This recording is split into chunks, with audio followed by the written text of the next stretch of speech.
দেখুন এখানে just deep fry হচ্ছে। আমি সমস্ত আলুর মধ্যে এই পনিরগুলোকে এইভাবে টুথপিক। হ্যালো বন্ধুরা, রাগনন্দিনী ফুড লাভার্সে আপনাদের সবাইকে স্বাগত। চলো আজকে বানাবো পনির বাটারফ্লাই বিকেলের স্ন্যাক্স, তাও আবার দুটো আলু আর পনির। এখানে নিয়ে নিয়েছি দুটো আলু, আলুটা একটু মিডিয়াম সাইজের নেবেন, ছোট নিলে হবে না। আর নিয়েছি পনির, এখানে নিয়ে নিয়েছি স্বাদ মতো নুন, লঙ্কা গুঁড়ো, আর এখানে নিয়েছি ম্যাগি মশলা, অরিগ্যানো, 2 চামচ বেসন, 2 চামচ কর্নফ্লাওয়ার, সামান্য পরিমাণে শাহি গরম মশলা আর স্বাদ মতো। এখানে দেখুন আমি একটা চিপস কাটার নিয়ে নিয়েছি, আর আলুটাকে আমি এরকম যেমন চিপস কাটে এইভাবে আমি চিপস কেটে নেব। দেখতে পাচ্ছেন? এই দেখুন, জাস্ট চিপস যেমন কাটে সেম টু সেম এইভাবে আলু চিপসগুলো ধুয়ে আমি স্ট্যান্ডারের মধ্যে রেখে। এখানে আমি পনির নিয়ে নিয়েছি, আর পনিরটাকে আমি একটু চৌকো চৌকো করে কেটে নেবো, একটু মিডিয়াম সাইজের কাটবো। এই দেখুন এইভাবে কাটিংটা করবেন। এই রেসিপিটা একবার স্টেপ বাই স্টেপ ফলো করে দেখবেন, আর একবার হলো বাড়িতে ট্রাই করবেন। বাচ্চা বাড়িতে গেস্ট আসলে ভীষণ পছন্দ করবে, আর খুব চটজলদি এই রেসিপিটা হয়ে যায়। পনিরগুলোকে স্কোয়ার স্কোয়ার করে কেটে নেব এরকম বক্সের মতো সাইজে। আমাদের ভিডিওগুলো ভালো লাগলে চ্যানেলটাকে অবশ্যই সাবস্ক্রাইব করতে কিন্তু ভুলবেন না, আর যারা নতুন তারা অবশ্যই ফলো করে দেবেন, আর কমেন্টে জানাতে ভুলবেন না রেসিপিটা আপনাদের কেমন লাগলো। পনিরটাকে কাটা হয়ে গেছে, এবার চলুন আমি ব্যাটারটা রেডি করে নেব। ব্যাটারটা আজকে আমি গ্লাসের মধ্যে রেডি করব। তো এই দেখুন আমি একটু স্বাদ মতো নুন নিয়ে নিলাম, এখানে নিয়ে নেব লঙ্কার গুঁড়ো, আর নেব এখানে ম্যাগি মশলা, অরিগ্যানো, আর এই সাইডে দিয়ে দেব বেসন আর কর্নফ্লাওয়ার। এরপর আমি এর মধ্যে দিয়ে দেব শাহি গরম মশলা। এরপরে আমি সামান্য পরিমাণে জল দেব, একসাথে দেব না, অল্প অল্প জল দিয়ে ব্যাটারটাকে গুলে নেব। ব্যাটারটা জাস্ট একটু ঠিক ঠিক ব্যাপার থাকবে, খুব পাতলা হবে না। তো এই দেখুন অল্প অল্প জল দিয়ে আমি তো দেখতেই পাচ্ছেন বন্ধুরা, ব্যাটার কিন্তু রেডি, আর ব্যাটারটার থিকনেসটা একটু গাঢ় হবে। এই দেখুন এই রকম হবে।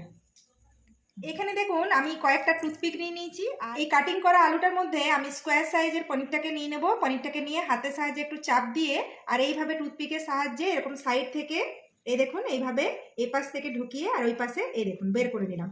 তো দেখুন দেখতে খুব সুন্দর হয়ে গেছে না? দেখুন বাড়িতে কখনো গেস্ট আসলে অবশ্যই এরকম সারপ্রাইজ রেসিপিগুলো অবশ্যই ট্রাই করবেন, আর বাচ্চাদেরকে বানিয়ে দিলে তো ভীষণ খুশি হবে। তো অবশ্যই এই রেসিপিটা ট্রাই করবেন, আর কমেন্টে কিন্তু জানাতে ভুলবেন না কারা কারা কোথা থেকে দেখছেন, অবশ্যই জানাবেন, আমাদের ভীষণ ভালো লাগবে। তো দেখুন বন্ধুরা, একে একে আমি সমস্ত আলুর মধ্যে এই পনিরগুলোকে এইভাবে টুথপিকের সাহায্যে এইভাবে আমি করে নিলাম। দেখতে পাচ্ছেন প্রত্যেকটাকে আমি এইভাবে রেডি করে নিয়ে, এরপরে আমি তেলটাকে গরম হতে দিয়ে দেবো।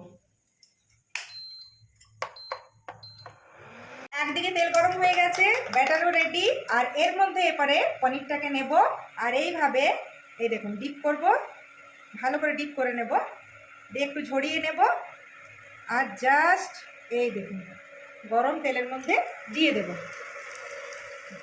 এইভাবে প্রতিটাকেই আমি এরকমভাবে ডিপ করে করে একটু ঝরিয়ে নেব, আর জাস্ট গরম তেলের মধ্যে দিয়ে দেবো। দারুণ খেতে লাগবে বন্ধুরা, জাস্ট অসাধারণ। তো এই দেখুন সন্ধ্যের স্ন্যাক্স জাস্ট জমে যাবে। তো দেখুন এখানে জাস্ট ডিপ ফ্রাই হচ্ছে, আর কালারটাও বেশ একটু ব্রাউন ব্রাউন কালারের হবে, আর উপর থেকে ক্রিস্পি হবে। তো এই দেখুন এইভাবে আমি প্রতিটা উল্টে নেব, উল্টে পাল্টে জাস্ট ভেজে নেব। দারুণ গন্ধ বেরিয়ে গেছে। হ্যাঁ খুব সুন্দর গন্ধ। আমাকে দিয়ে দাও। দেবো জাস্ট ওই পাশটাও কুরকুরি টাইপের ভাজানো হয়ে যায়, একদম বেশ ক্রিস্পি টাইপের, তবে খেতে ভালো লাগবে। মানে আলু আর পনির দিয়ে এরকম একটা রেসিপি অসাধারণ লাগছে দেখতে, এই স্ন্যাক্সটা না আর গন্ধও দারুণ উঠেছে।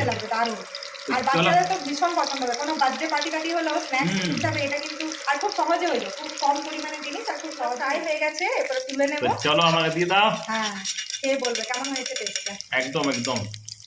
এই যে বন্ধুরা উঠে যাচ্ছে, একদম গরম মানে যা গরম দেখতে লাগছে মনে হচ্ছে কখন আমার কাছে চলে আসে।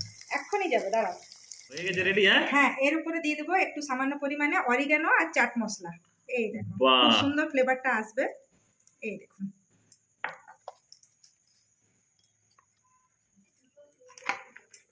আচ্ছা চিলি সস আর দেবো টমেটো আর সস। Tomato sauce. এটা যে কোনো চটপটা চাটনি দিয়েও ভালো লাগবে। বেশ বেশ বেশি দিও না, আমি বেশি সস খাই না। হ্যাঁ তো খেয়ে বলো তো কেমন বন্ধুরা হয়েছে। এই যে আমার হাতে চলে এসছে, এই নাও তোমার জন্য পনির বাটারফ্লাই রেডি হয়ে গেছে। বন্ধুরা পনির বাটারফ্লাই। বাটারফ্লাই। তো পনির বাটারফ্লাই দেখতে দারুণ লাগছে, আর গন্ধ খুব সুন্দর এসছে, আর এখানে সস আর চিলি সস দিয়ে ডুবিয়ে, ওহ উপরটা ক্রিসপি আর ভেতর তেমনি নরম। আওয়াজটাতে কথা বলছে তাই না? দারুণ দারুণ, অসম্ভব সুন্দর। তো দেখতেই পাচ্ছেন বন্ধুরা জাস্ট জমে গেছে।